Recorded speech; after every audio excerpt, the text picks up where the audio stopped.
when we daydream, we create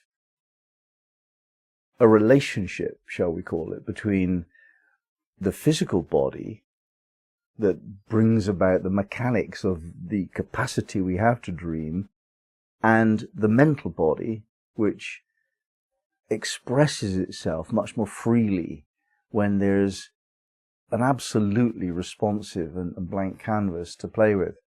So we get to see a part of us which normally could not be seen. That which is normally unconscious can be projected in our daydreams onto the astral plane. And so we can perceive the possibilities of life in a much freer, fuller, more colourful way. And if we do this repeatedly, we get to have a dream and develop a dream. And there's something about this process which makes fantasy become belief. If we fantasize something often enough, we'll begin to believe in it. And whatever we believe, eventually we get to know. And whatever we know, we get to experience. And it creates life.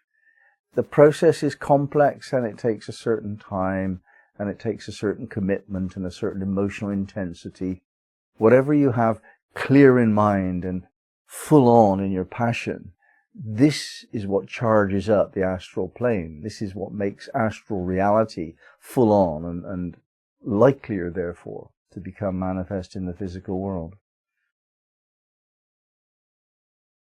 Now, another way to use this facility we have of daydreaming is to escape the stresses and strains of everyday life.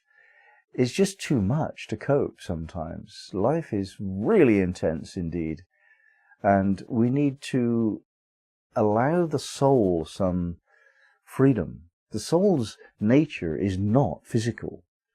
The soul finds all this physicality quite a burden.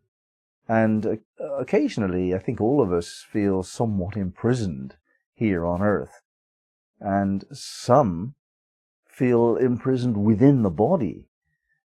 That we really don't want to be here. We don't want to live in this physical constraint because we have a memory or an imagination of the soul's freedom to soar and fly and just do whatever it chooses spontaneously in the moment forever. If somebody can remember that, then they're not going to want to be in the body all the time.